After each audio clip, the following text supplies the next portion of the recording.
Suddenly Last Summer by Tennessee Williams. To Anne Meacham. Scene 1. The set may be as unrealistic as the decor of a dramatic ballet.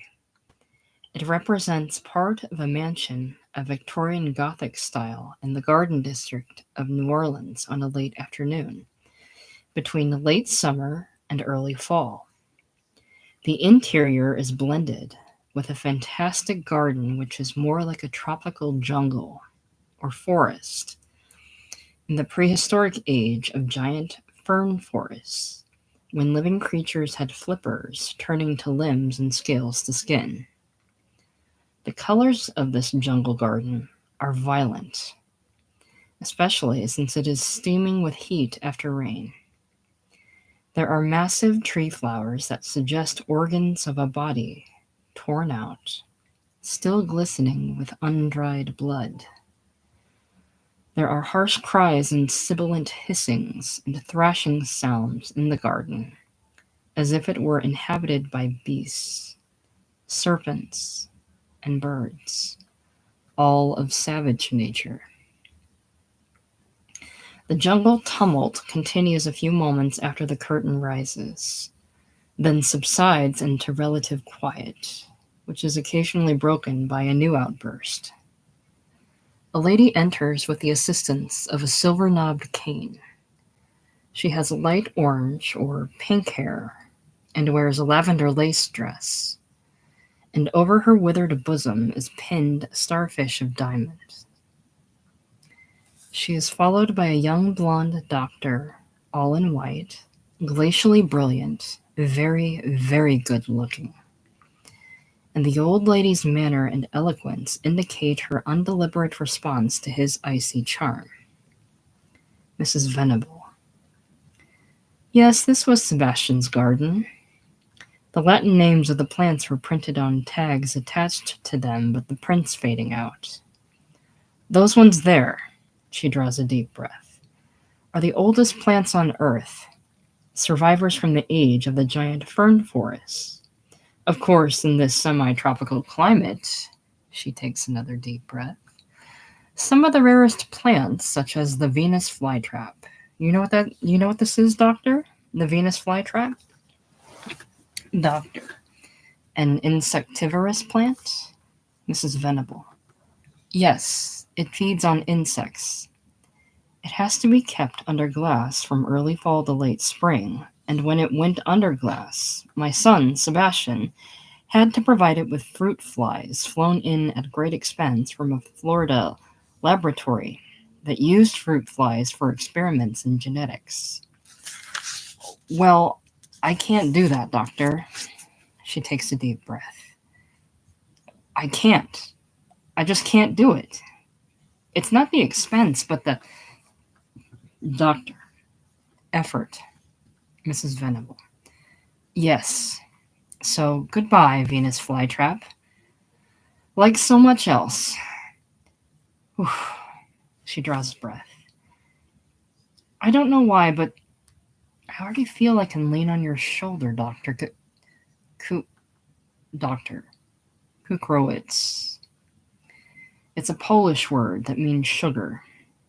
So let's make it simple and call me Dr. Sugar. He returns her smile. Mrs. Venable. Well now, Dr. Sugar, you've seen Sebastian's garden. They are advancing slowly to the patio area. Doctor. It's like a well-groomed jungle. Mrs. Venable. That's how he meant it to be. Nothing was accidental.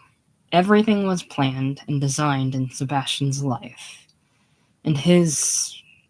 She dabs her forehead with her handkerchief, which she had taken from her reticule. Work. Doctor. What was your son's work, Mrs. Venable, besides this garden? Mrs. Venable. As many times as I've had to answer that question, do you know it still shocks me a little to realize that Sebastian Venable, the poet, is still unknown outside of a small coterie of friends, including his mother? Doctor. Oh. Mrs. Venable. You see, Strictly speaking, his life was his occupation. Doctor. I see. Mrs. Venable. No, you don't see. Yet. But before I'm through, you will. Sebastian was a poet. That's what I meant when I said his life was his work, because the work of a poet is the life of a poet, and vice versa, the life of a poet is the work of a poet. I mean, you can't separate them. I mean, well, for instance, a salesman's work is one thing, and his life is another, or can be. The same thing's true of doctor, lawyer, merchant, thief. But a poet's life is his work, and his work is his life in a special sense because, oh, I've already talked myself breathless and dizzy. The doctor offers his arm. Thank you. Doctor. Mrs. Venable, did your doctor okay this thing? Mrs. Venable, breathless. What thing? Doctor. You're meeting this girl that you think is responsible for your son's death? Mrs. Venable. I've waited months to face her because I couldn't get to St. Mary's to face her. I've had her brought here to my house. I won't collapse. She'll collapse. I mean, her lies will collapse, not my truth, not the truth. Forward march, Dr. Sugar. He conducts her slowly to the patio. And we've made it. Ha ha. I didn't know that I was so weak on my pins.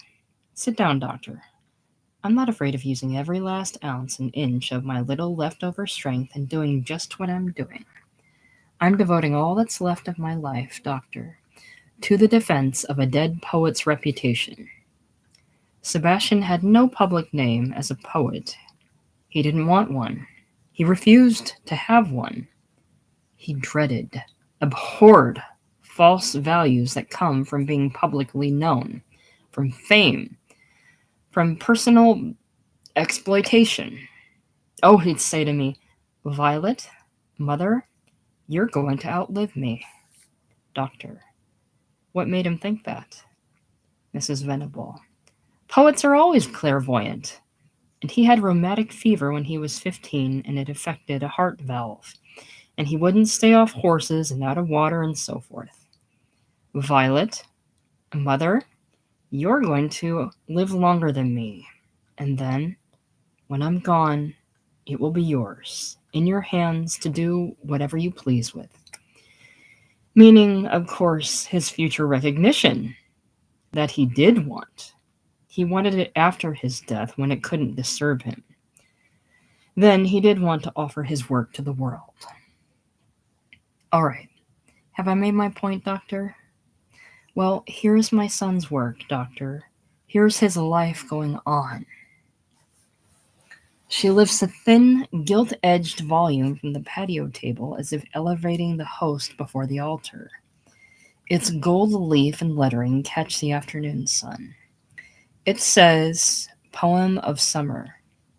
Her face suddenly has a different look, the look of a visionary, an exalted religieuse.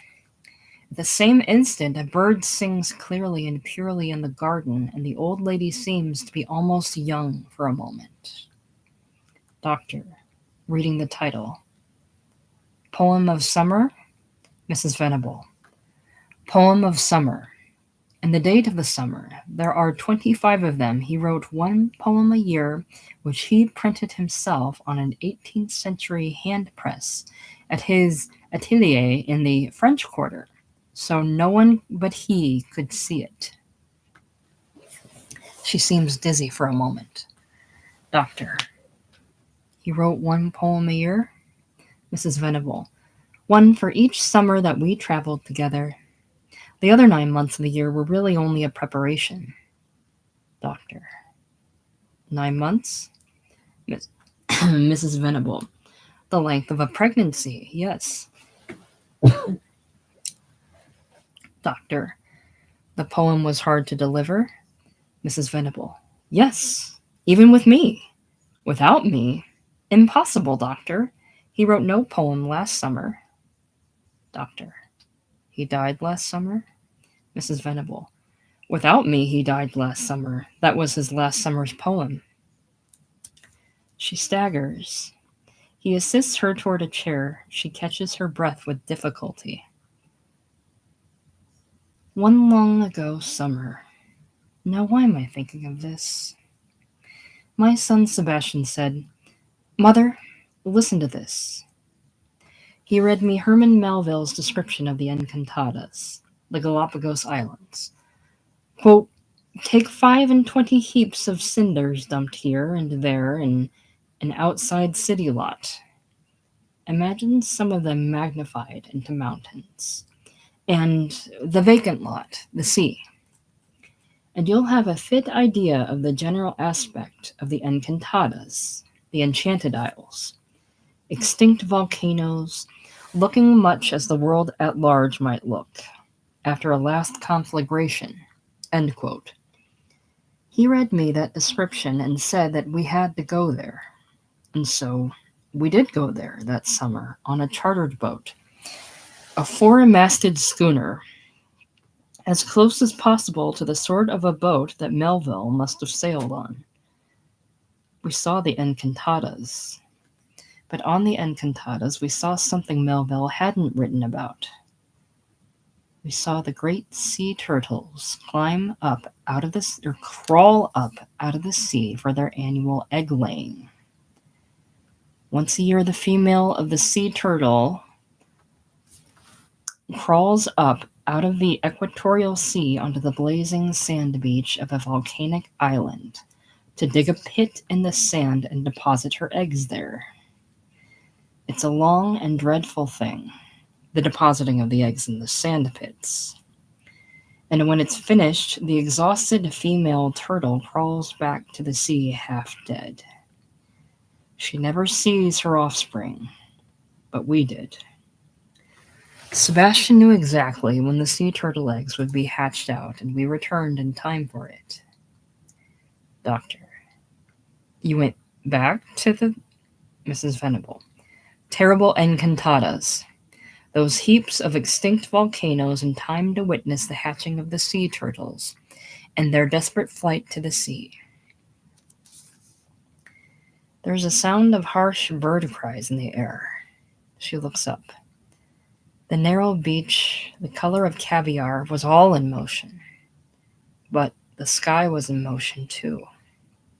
Doctor. The sky was in motion too? Mrs. Venable. Full of flesh-eating birds, and the noise of the birds. The horrible, savage cries of the... Doctor. Carnivorous birds? Mrs. Venable. Over the narrow black beach of the Encantadas, as the just-hatched sea turtles scrambled out of the sand pits and started their race to the sea. Doctor. Race to the sea? Mrs. Venable.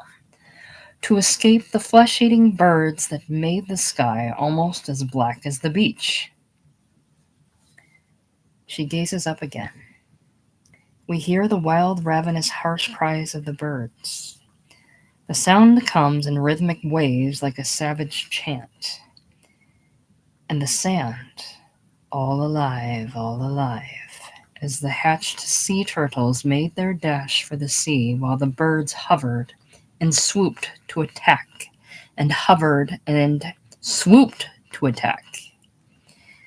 They were diving down on the hatched sea turtles, turning them over to expose their soft undersides, tearing the undersides open and rending and eating their flesh. Sebastian guessed that possibly only 1/100% of their number would escape to the sea. Doctor. What was it about this that fascinated your son? Mrs. Venable. My son was looking for... She stopped short with a slight gasp. Let's just say he was interested in sea turtles. Doctor. That isn't what you started to say, Mrs. Venable. I stopped myself just in time. Doctor. Say what you started to say. Mrs. Venable. I started to say that my son was looking for God. And I stopped myself because I thought you'd think, oh, a pretentious young crackpot, which Sebastian was not. Doctor. Mrs. Venable, doctors look for God too. Mrs. Venable. Oh? Doctor. I think they have to look harder for him than priests since they don't have the help of such well-known guidebooks and well-organized expeditions as the priests have with their scriptures and churches. Mrs. Venable. You mean they go on a solitary safari like a poet? Doctor. Yes, some do. I do. Mrs. Venable. I I believe you. She laughs, startled. Doctor. Let me tell you something. The first operation I performed at Lion's View, you can imagine how anxious and nervous I was about the outcome. Mrs. Venable. Yes. Doctor. The patient was a young girl regarded as hopeless and put in the drum. Mrs. Venable. Yes. Doctor. The name for the violent ward at Lion's View, because it looks like the inside of a drum with very bright lights burning all day and all night. So the attendants can see any change of expression or movement among the inmates in time to grab them if they're about to attack.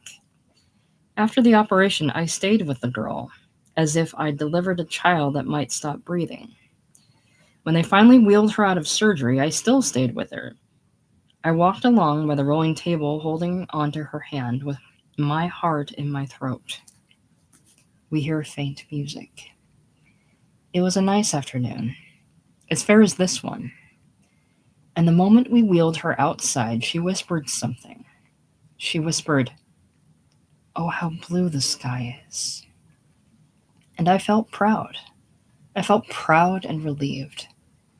Because up till then, her speech, everything that she'd babbled, was a torrent of obscenities. Mrs. Venable.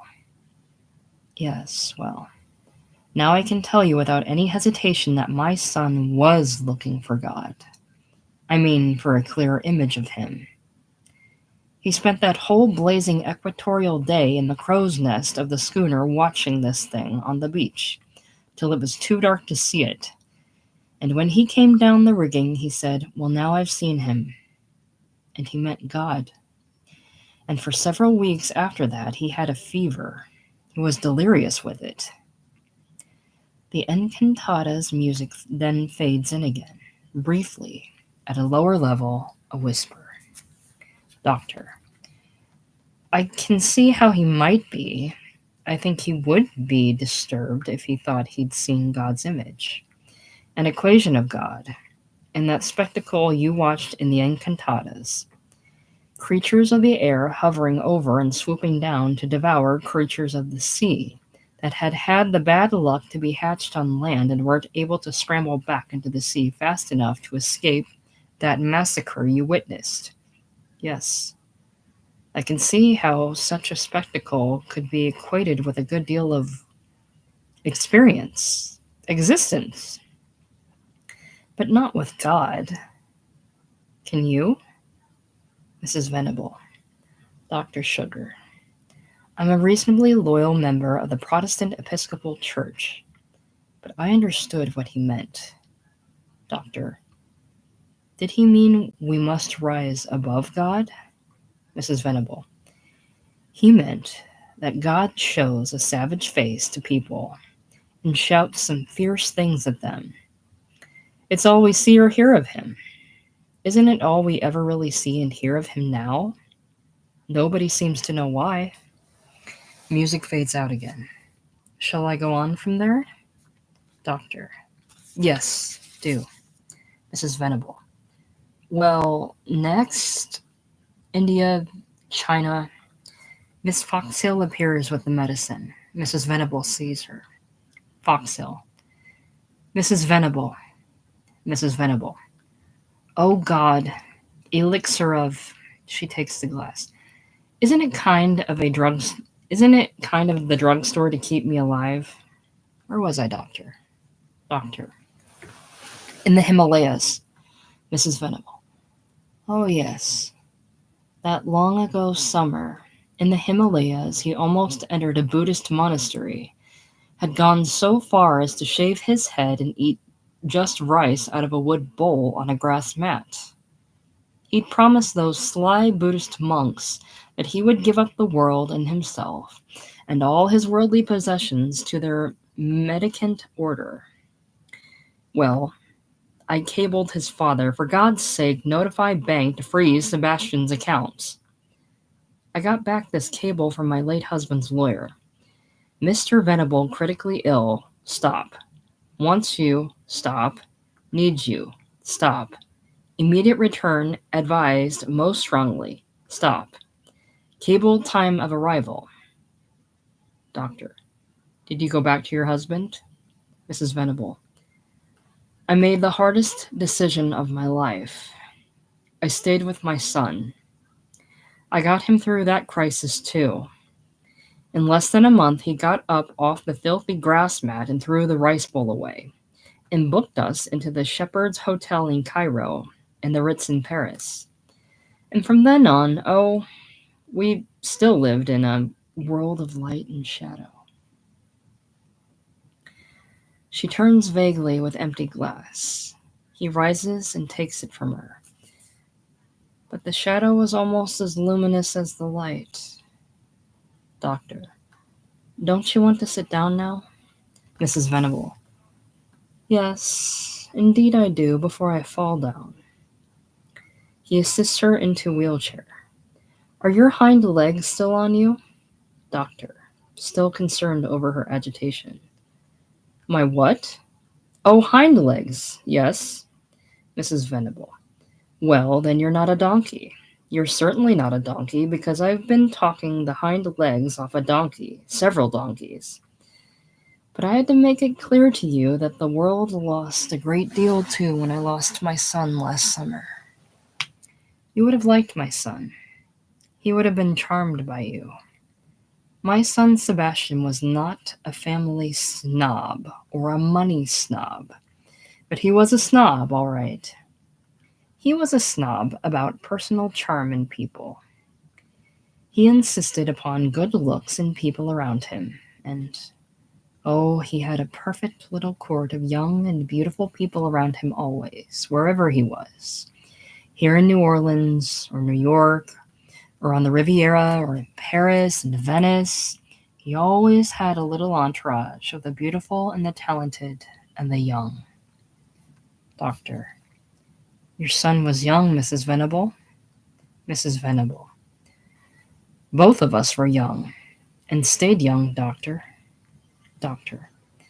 Could I see a photograph of your son, Mrs. Venable? Mrs. Venable. Yes, indeed you could, Doctor. I'm glad that you asked to see one. I'm going to show you not one photograph, but two. Here's my son, Sebastian, in a Renaissance page boy's costume at a masked ball in Cannes. Here's my son, Sebastian, in the same costume at a masked ball in Venice. These two pictures were taken 20 years apart. Now, which is the older one, Doctor? Doctor. This photograph looks older. Mrs. Venable. The photograph looks older, but not the subject. It takes character to refuse to grow old, Doctor. Successfully to refuse to. It calls for discipline, abstention. One cocktail before dinner, not 2, 4, 6. A single lean chop and lime juice on a salad in restaurants famed for rich dishes. Foxhill comes from the house. Mrs. Mrs. Venable, Miss Holly's mother and brother are simultaneously. Mrs. Holly and George appear in the window. George. Hi, Aunt Vi. Mrs. Holly. Violet, dear, we're here. Foxhill. They're here. Mrs. Venable. Wait upstairs in my upstairs living room for me. To Miss Foxhill. Get them upstairs. I don't want them at that window during this talk. To the doctor. Let's get away from the window. Wheels her to stage center. Doctor. Mrs. Venable, did your son have well, what kind of a private life did Mrs. Venable? That's a question I wanted you to ask me. Doctor. Why? Mrs. Venable. I haven't heard the girl's story except indirectly in a watered down version, being too ill to go to hear it directly, but I've gathered enough to know that it's a hideous attack on my son's moral character, which, being dead, he can't defend himself from. I have to be the defender. Now, sit down. Listen to me.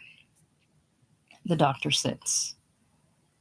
Before you hear whatever you're going to hear from the girl when she gets here, my son, Sebastian, was chaste. Not chaste, Chased. Oh, he was chaste in that way of spelling it, too. We had to be very fleet-footed, I can tell you, with his looks and his charm to keep ahead of the pursuers. Every kind of pursuer. I mean, he was chaste. Chaste. Chaste. Doctor. I understood what you meant, Mrs. Venable. Mrs. Venable. And you believe me, don't you? Doctor.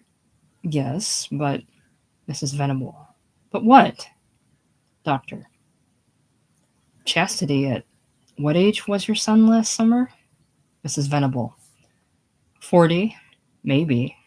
We really didn't count birthdays. Doctor. He lived a celibate life? Mrs. Venable. As strictly as if he'd vowed to.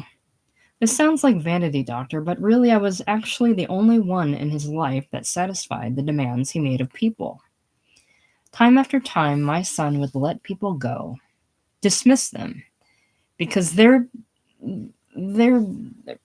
attitude toward him was, Doctor, not as pure as? Mrs. Venable. My son Sebastian demanded. We were a famous couple. People didn't speak of Sebastian and his mother, or Mrs. Venable and her son. They said Sebastian and Violet and Sebastian are staying at the Lido. They're at the Ritz in Madrid. Sebastian and Violet and Sebastian have taken a house at Biarritz for the season. And every appearance, every time we appeared, attention was centered on us. Everyone else eclipsed. Vanity? Oh, no, Doctor, you can't call it that. Doctor, I didn't call it that. Mrs. Venable. It wasn't folie de grandeur. It was grandeur. Doctor, I see. Mrs. Venable. An attitude toward life that's hardly been known in the world since the great Renaissance princes were crowded out of their palaces and gardens by successful shopkeepers. Doctor. I see. Mrs. Venable. Most people's lives, what are they but trails of debris? Each day more debris, long, long trails of debris, with nothing to clean it all up, but finally death. We hear lyric music. My son Sebastian and I constructed our days. Each day we would carve out each day of our lives like a piece of sculpture. Yes, we left behind us a trail of days like a gallery of sculpture. But last summer... Pause. The music continues. I can't forgive him for it. Not even now that he's paid for it with his life. He let in this vandal, this doctor, the girl that, Mrs. Venable, that you're going to meet here this afternoon. Yes. He admitted this vandal, and with her tongue for a hatchet, she's gone about smashing our legend, the memory of Doctor. Mrs. Venable, what do you think is her reason? Mrs. Venable. Lunatics don't have reason. Doctor. I mean, what do you think is her motive? Mrs. Venable. What a question. We put the bread in her mouth and the clothes on her back. People that like you for that, or even forgive you for it, are hen's teeth, Doctor. The role of the benefactor is worse than thankless. It's the role of a victim, Doctor. A sacrificial victim, yes. They want your blood, Doctor. They want your blood on the altar steps of their outrageous egos, Doctor. Oh, you mean she resented them? Mrs. Venable. Loathed. They can't shut her up at St. Mary's. Doctor. I thought she'd been there for months. Mrs. Venable. I mean, keep her still there. She babbles. They couldn't shut her up at Cabeza de Lobo or at the clinic in Paris. She babbled, smashing my son's reputation. On the Berengaria, bringing her back to the States, she broke out of the stateroom and babbled. Even at the airport, when she was flown down here, she babbled a bit of her story before they could whisk her into an ambulance to St. Mary's. This is reticule, Doctor. She raises a cloth bag. A catch-all, carry-all bag for an elderly lady which I turned into last summer. Will you open it for me? My hands are stiff, and to fish out some cigarettes and a cigarette holder. He does. Doctor. I don't have matches. Mrs. Venable. I think there's a table lighter on the table. Doctor. Yes, there is. He lights it. It flames up high. My lord, what a torch! Mrs. Venable, with a sudden sweet smile. So shines a good deed in a naughty world. Doctor. Sugar. Pause. A bird sings sweetly in the garden. Doctor. Mrs. Venable? Mrs. Venable. Yes? Doctor. In your letter last week, you made some reference to a fund of some kind, an endowment fund of Mrs. Venable.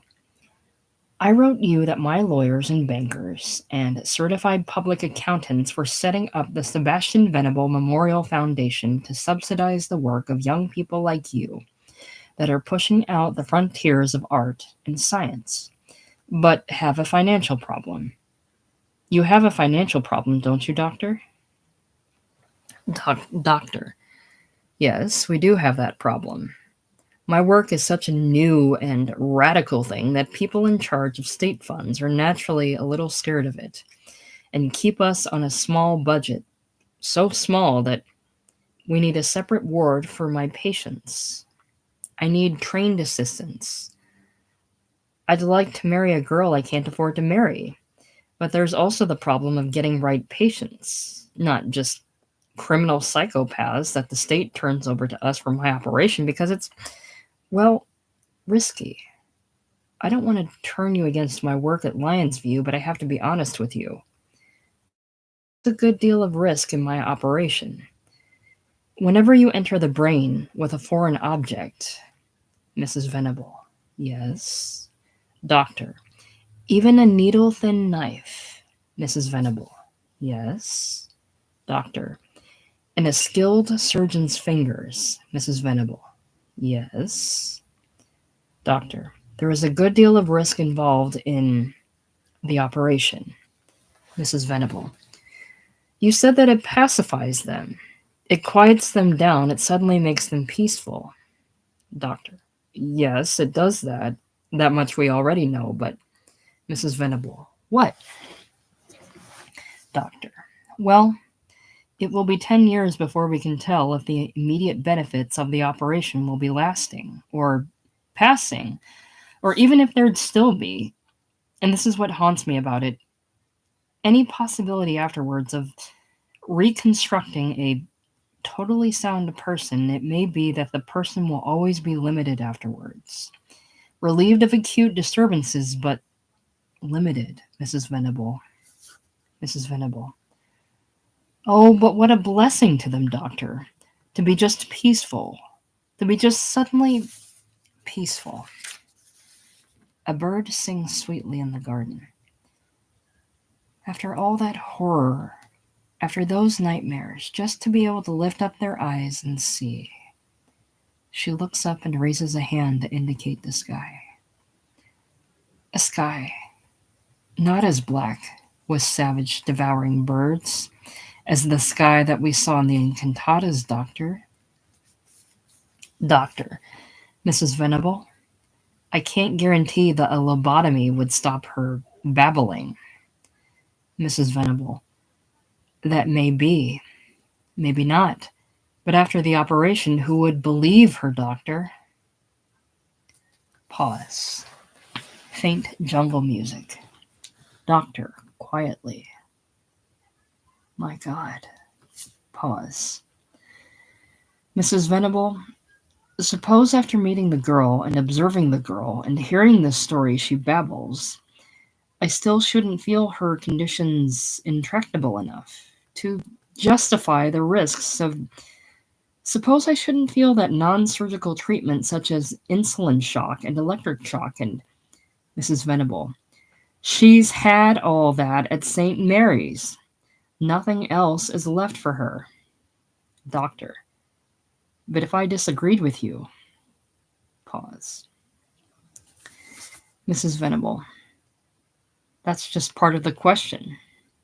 Finish the question, Doctor. Doctor. Would you still be interested in my work at Lionsview?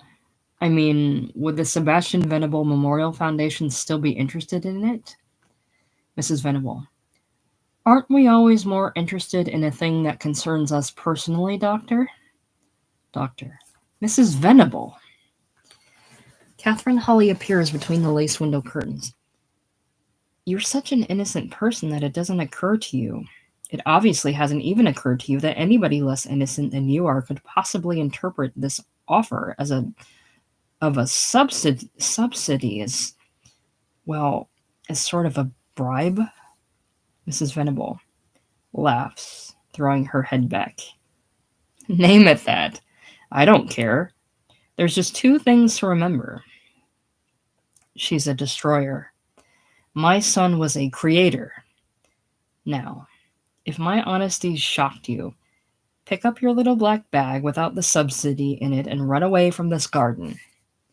Nobody's heard our conversation but you and I, Dr. Sugar. Miss Foxhill comes out of the house and calls. Miss Foxhill. Mrs. Venable? Mrs. Venable. What is it? What do you want, Miss Foxhill? Miss Foxhill. Mrs. Venable, Miss Holly is here with. Mrs. Venable sees Catherine at the window. Mrs. Venable. Oh my God. There she is, in the window. I told you I didn't want her to enter my house again. I told you to meet them at the door and to lead them around the side of the house to the garden, and you didn't listen. I'm not ready to face her. I have to have my 5 o'clock cocktail first to fortify me. Take my chair inside. Doctor, are you still here? I thought you'd run out of the garden. I'm going back through the garden to the other entrance. Doctor, Sugar, you may stay in the garden if you wish to, or run out of the garden if you wish to, or go in this way if you wish to, or do anything that you wish to. But I'm going to have my 5 o'clock daiquiri, frozen, before I face her. All during this, she has been sailing very slowly off through the garden like a stately vessel at sea, with a fair wind in her sails, a pirate's frigate or a treasure-laden galleon. The young doctor stares at Catherine framed by the lace window curtains. Sister Felicity appears beside her and draws her away from the window. Music, an ominous fanfare. Sister Felicity holds the door open for Catherine as the doctor starts quickly forward. He starts to pick up his bag, but doesn't. Catherine rushes out. They almost collide with each other. Catherine. Excuse me, doctor. I'm sorry. She looks after him as he goes into the house. Sister Felicity. Sit down and be still till your family Come outside. Dim out. Scene 2. Catherine removes a cigarette from a lacquered on the table and lights it. The following quick, cadenced lines are accompanied by quick dance-like movement. Almost formal, as the sister in her sweeping white habit, which should be starched to make a crackling sound, pursues the girl about the white wicker patio table and among the wicker chairs. This can be accompanied by quick music. Sister. What did you take out of that box on the table? Catherine. Just a cigarette, sister. Sister. Put it back in the box. Catherine. Too late. It's already lighted. Sister. Give it here. Catherine. Please let me smoke, sister. Sister. Give it here. Catherine. Please, Sister Felicity. Sister. Catherine, give it here. You know that you're not allowed to smoke at St. Mary's. Catherine. We're not at St. Mary's. This is an afternoon out. We're not at St. Mary's. This is an afternoon out. Sister. You're still in my charge. I can't permit you to smoke because the last time you smoked, you dropped a lighted cigarette on your shoes and started a fire. Catherine. Oh, I did not start a fire. I just burned a hole in my skirt because I was half unconscious under medication. She is now back of a white wicker chair. Sister, overlapping her. Catherine, give it here. Catherine, don't be such a bully. Sister, disobedience has to be paid for later. Catherine, all right, I'll pay for it later. Sister, overlapping. Give me that cigarette or I'll make a report that'll put you right back on the violent ward if you don't. She claps her hands twice and holds one hand out across the table. Catherine, overlapping. I'm not being violent, sister. Sister, overlapping. Give me that cigarette. I'm holding my hand out for it. Catherine. All right, take it. Here, take it. She thrusts the lighted end of the cigarette into the palm of the sister's hand. The sister cries out and sucks her burned hand. Sister, you burned me with it. Catherine, I'm sorry, I didn't mean to. Sister, shocked, hurt. You deliberately burned me. Catherine, overlapping. You said give it to you, and so I gave it to you. Sister, overlapping. You stuck the lighted end of that cigarette in my hand. Catherine, overlapping. I'm sick. I'm sick of being bossed and bullied. Sister, commandingly. Sit down. Catherine sits down stiffly in a white wicker chair on forestage, facing the audience. The sister resumes sucking the burned palm of her hand. 10 beats. And then from inside the house, the whir of a mechanical mixer. Catherine. There goes the warning mixer. Aunt Violet's about to have her 5 o'clock frozen daiquiri. You could set a watch by it. She almost laughs. And she draws a deep, shuddering breath and leans back in her chair. But her hands remain clenched on the white wicker arms. We're in Sebastian's garden. My God, I can still cry. Sister, did you have any medication before you went out?